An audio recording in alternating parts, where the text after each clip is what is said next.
বছৰৰ বাবে আমি কেইটামান নতুন কাম কৰিব খুজিছোঁ আপোনালোকক সেই বিষয়ে জনাব খুজিছোঁ কেন্দ্ৰীয় চৰকাৰে ইতিমধ্যে ৮ম দৰমহা আয়োগ গঠন কৰিছে ভাৰতৰ কোনো ৰাজ্যই এতিয়ালৈকে ৰাজ্যিক পৰ্যায়ত ষ্টেট পে কমিশ্যন গঠন কৰা নাই কিন্তু আজি আমি অসমৰ প্ৰাক্তন অতিৰিক্ত মুখ্য সচিব সুভাষ দাসৰ অধ্যক্ষতাত 8th Assam Pay Commission constitute কৰাৰ সিদ্ধান্ত লৈছো এতিয়ালৈকে ভাৰতৰ কোনো ষ্টেট গভৰ্ণমেণ্টে পে কমিশ্যন কনষ্টিটিউট কৰা নাই 10ৰ পৰা 20% বেছি বা বস্ত্ৰ সামগ্ৰীৰ ক্ষেত্ৰত আমাৰ 15ৰ পৰা 30% বেছি ইত্যাদি ইত্যাদি আমি বিভিন্ন ধৰণে গোটেইখন আপোনালোকে পঢ়িলে গম পাব সময়ৰ কাৰণে মই পঢ়ি দিব খোজা নাই যেহেতু আমাৰ ইয়াত সকলোখিনি বেছি গতিকে যেতিয়া ফিটমেন্ট টেবুলৰ প্ৰশ্নটো চিহ্নিত হ'ব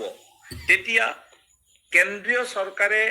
1.86 লৈছে বা 2.7 লৈছে বা কিবা লৈছে বুলিয়ে অসমতো হেইটো কৰিব এই কথাটোৰ আমি অলপ বিৰোধিতা কৰিছো আৰু এই কথাটোৰ ক্ষেত্ৰত আমি ইতিমধ্যে এটা পৰামৰ্শ প্ৰদান কৰিছো যে অসমৰ ক্ষেত্ৰত হেইটো কেন্দ্ৰীয় হাৰতকৈ অলপ বৃদ্ধি হ'ব লাগে যেটো মূল বিষয় হেইটো আমি তেনেকে চিহ্নিত কৰিছো দ্বিতীয় কথাটো আমি কৈছো যে যাতে পৰিয়াল নিৰ্ভৰশীল সদস্যৰ সংখ্যাটো 6 জনলৈ বৃদ্ধি কৰে অসম চৰকাৰৰ 7ম দৰমহা আয়োগে পৰিয়ালৰ সংখ্যাটো 3 জনত আবদ্ধ কৰিছে আমাৰ ৰাজ্য চৰকাৰৰ নীতি অনুসৰি সকলোৰে দুটি সন্তান আৰু পিতৃ মাতৃ আমি চাব লাগে গতিকে 6 জনীয়া পৰিয়ালটো ভৰণ পোষণৰ বাবে নিশ্চিতভাৱে ৰাজ্য চৰকাৰে দৰমহা নিৰ্ধাৰণ কৰাৰ কাৰণে আয়োগে পৰামৰ্শ প্ৰদান কৰাটো উচিত টিওআৰৰ পিছত মই প্ৰচিডিউৰটো আপোনালোকক সকলোকে অৱগত কৰিছো যে এতিয়া দৰমহা আয়োগ গঠন কৰিব দৰমহা আয়োগ গঠন কৰাৰ পিছত দৰমহা আয়োগে এখন কুৱেশ্যনাৰী দিব সেই কুৱেশ্যনাৰীখনৰ আমি সকলোৱে উত্তৰ দিব লাগিব আৰু তাৰ লগত আমাৰ নিজস্ব যিবোৰ আমাৰ ডিমান্ড থাকিব সেই ডিমান্ডবোৰ আমি তাত সংলগ্ন কৰিব লাগিব যুক্তিসহ সেইখিনিৰ কাৰণে আমাৰ হাতত অকমান সময় আছে আৰু দ্বিতীয় প্ৰসংগটো হ'ল সকলোতকৈ বেছিকৈ উত্থাপিত হোৱা প্ৰসংগ এটা এটো হ'ল যে হেডমাষ্টাৰৰ পোষ্ট কি হ'ব 8700 কি হ'ব নিশ্চিতভাৱে আমি আমাৰ গ্ৰেড পে সম্পৰ্কীয় বিষয়টো আমি উপস্থাপন কৰিবলৈ যাওঁতে 6ষ্ঠ দৰমহা আয়োগত 5ম দৰমহা আয়োগত 7ম দৰমহা আয়োগত যেনেকৈ সন্মিলনীয়ে এই বিষয়টো উপস্থাপন কৰিছে একে ধৰণে ইয়াক উপস্থাপন কৰিব মই শিক্ষাবৰ্ষ সম্পৰ্কে যোৱাৰ আগতে অন্যান্য বুলি এটা শব্দ লিখিছিলো তাৰ ৰেফাৰেন্সত কৈছো মই আজি এগৰাকী শিক্ষক বন্ধুৰ লগত এই বিষয়ত কথা পাতিছিলো 8700 প্ৰসংগত তেওঁক মই সুধিছিলো যে মানে আমি কথা পাতোতে কথা প্ৰসংগতে মই সুধিছিলো মই নাম ক'ব খোজা নাই যে এই যে আমি 8700 টকাটো পাইছো এটো আমাৰ গ্ৰেজুৱেট গ্ৰেড পে নহয় নেকি তেওঁ কি কৈছে পিছলৈ প্ৰথমতে নহয় বুলিয়ে কৈছিল পিছলৈ যেনিবা ক'লে যে হয়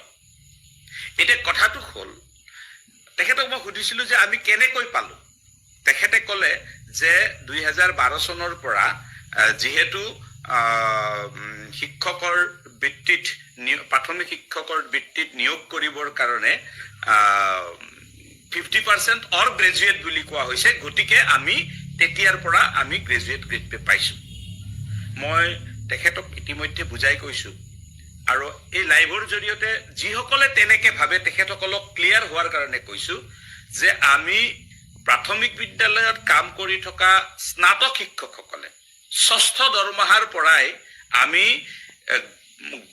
স্নাতক হিচাপে আমি এটা মান্যতা পাই আহিছো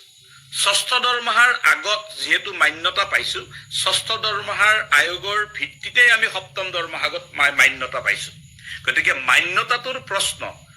অসম ৰাজ্যিক প্ৰাথমিক শিক্ষক সন্মিলনীয়ে 5ম দৰমহা আয়োগতে আৰম্ভ কৰিছিল আৰু তাৰ ফলাফল আমি পাইছো নিশ্চিতভাৱে 8700 প্ৰসংগৰ বিষয়টো